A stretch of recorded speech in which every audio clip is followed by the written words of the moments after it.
आजच्या गोष्टीचं नाव आहे दृष्टिकोन. तर एक आजोबा गावाबाहेर असलेल्या एका झाडाखाली बसलेले असतात. तिथून एक वाटसरू जात असतो. तो थांबतो, त्यांना विचारतो, बाबा या गावातले लोक कसे आहेत हो? कारण झालंय असं की कामानिमित्त मी दुसऱ्या गावाहून या तुमच्या गावामध्ये आता शिफ्ट होतोय, म्हणून विचारलं.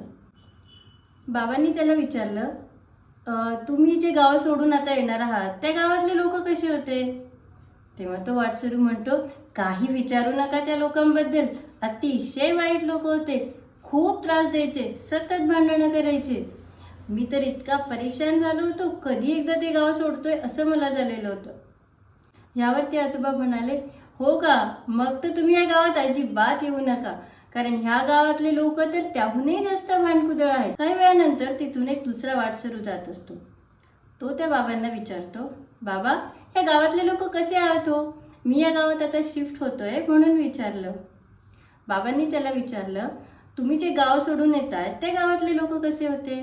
तो म्हणतो, त्या गावातले लोक अगदी इतके चांगले लोक आहेत, ते खूप कोऑपरेटिव्ह आहेत. मला तर ते गाव सोडून यायची अजिबात इच्छा नाहीये. ते गाव नाही, एक स्वर्गासारखं ठिकाण वाटतं मला तर. हे ऐकल्यानंतर आजोबा त्याला म्हणाले, हो का, इथे आल्यानंतर तर तुम्ही त्या गावातले लोकही विसरून जाल, इतके या गावातले लोक चांगले आहेत, तुम्हाला पूर्णपणे कोऑपरेट करतील.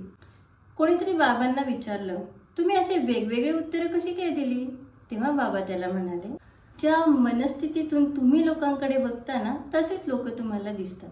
ॲक्च्युली लोक तसे नसतात, ते जसे दिसतात. लोक तसेच असतात ज्या दृष्टिकोनातून तुम्ही त्यांच्याकडे पाहाल, नाही का?